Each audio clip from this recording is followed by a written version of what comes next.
మీ business ఏదైనా మీ ఊర్లో promotion చేయాలంటే అది సుమన్ టీవీతోనే సాధ్యం. ఇప్పుడే సంప్రదించండి. మనం బీఆర్ఎస్ పరిపాలన చూసినాం.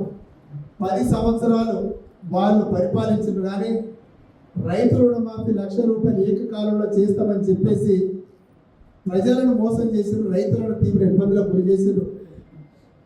ఒక రైతు బంధు ఎకరానికి ₹10,000 చొప్పున ఇచ్చుకుంటూ రైతులకు కావాల్సినటువంటి ఇన్పుట్ సబ్సిడీలు కావచ్చు, అలాగే ట్రాక్టర్ సబ్సిడీలు కావచ్చు, విత్తన సబ్సిడీ అన్నీ ఎత్తివేసి ఎకరాకు ₹10,000 చేతులు దులుపుకున్నాడు. అదేవిధంగా ₹1,00,000 రైతు రుణమాఫీ చేస్తారని చెప్పేసి ఈ రోజు వరకు 10 సంవత్సరాలలోపు కేవలం వడ్డీ కూడా వడ్డీ రుణమాఫీ కూడా చేయలేని పరిస్థితి బీఆర్ఎస్ ప్రభుత్వానికి. అందుకే ప్రజలకు రైతులకు మేలు చేయాలని చెప్పేసి మనం అధికారంలో కాంగ్రెస్ పార్టీ రాగానే 2 లక్షల రైతు రుణమాఫీ ఏకకాలంలో చేస్తారని చెప్పేసి అనేక సందర్భాల్లో మాటిచ్చినాం. అదేవిధంగా మనకు మే 6వ తారీఖున 2022వ సంవత్సరంలో వరంగల్ సభలో రాహుల్ గాంధీ గారు వచ్చి 2 లక్షల రైతు రుణమాఫీ మేము చేసి తీరుతామని చెప్పేసి ఆ రోజు ప్రజలకు హామీ ఇవ్వడం జరిగింది. ఆ ముఖ్య ఉద్దేశంతోనే ఈరోజు రైతు రుణమాఫీ ఆగస్టు 15 లోపు చేయదలుచుకున్నాం. మనకు దీనికి సంబంధించినటువంటి సమాచారం డిసెంబర్ 11వ తారీఖు నుండి 2018వ తారీఖు నుండి తీసుకున్నటువంటి రైతు రుణం ఏదైతే ఉందో మళ్ళీ డిసెంబర్ 9వ తారీఖు 2023వ సంవత్సరం వరకు రైతులు తీసుకున్నటువంటి 2 లక్షల లోపు రైతు రుణమాఫీ ఏదైతే ఉందో ఏకకాలంలో చేసి తీరుతామని చెప్పేసి మన గౌరవ ముఖ్యమంత్రి గారు కేబినెట్ సమావేశంలో చెప్పడం జరిగింది. దానికి ప్రణాళిక కూడా సిద్ధం చేసుకున్నారు. 47 లక్షల మంది రైతులకు ఈ సదవకాశం ఉపయోగపడే విధంగా దాన్ని రూపకల్పన చేయడం జరిగింది.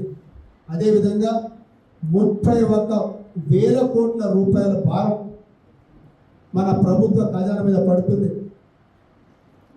అందుకే చాలా జాగ్రత్తగా దుబారా ఖర్చు చేయకుండా రైతులకు ఇచ్చినటువంటి మాట, రైతులకు ఇచ్చినటువంటి హామీ ఏదైతే ఉందో 2 లక్షల రైతు రుణమాఫీ పెద్ద భారమైనా కూడా ఖజానా మీద చేసి తీర్చుకున్న మాట ఇచ్చిండ్రు. అదేవిధంగా మనకు జూలై 15వ తారీఖు నుండి దీని ప్రణాళికను మనకు రైతుల వద్దకు తీసుకెళ్ళి ఆగస్టు 15 లోపు పూర్తిగా ఏకకాలంలో 2 లక్షల రైతు రుణమాఫీ చేస్తాం. 2 లక్షల రైతు రుణమాఫీ పూర్తి కాగానే వృద్ధుల పెన్షన్తో పాటు మిగిలిన సంక్షేమ పథకాలు కూడా పూర్తి చేసే విధంగా కార్యాచరణ రూపొందిస్తున్నారు. అందుకే రైతులను అధైర్యపడవద్దు.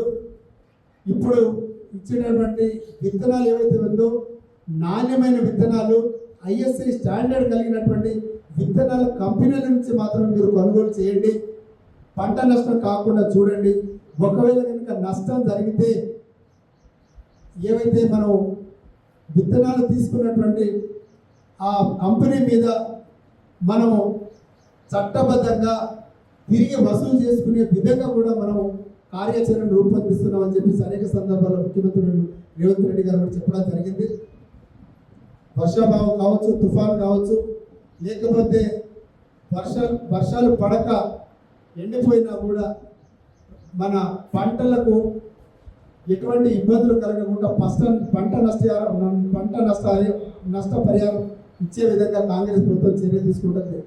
అదేవిధంగా ప్రతి పంటకు గిట్టుబాటు ధర కూడా ఇస్తున్నామని చెప్పేసి నేను మన పత్రికా విలేకరుల సమక్షంలో తెలియజేస్తున్నాను. ఎందుకంటే ఈ ఖరీఫ్ కాలంకి ప్రతి కింటాకు ₹500 బోనస్ ఇస్తామని చెప్పేసి మేము మాట ఇచ్చాము. అదేవిధంగా ఈ బోనస్ను కూడా ఇచ్చే బాధ్యతను కాంగ్రెస్ ప్రభుత్వం తీసుకుంటుందని చెప్పేసి మనకి చెప్పడం జరిగింది.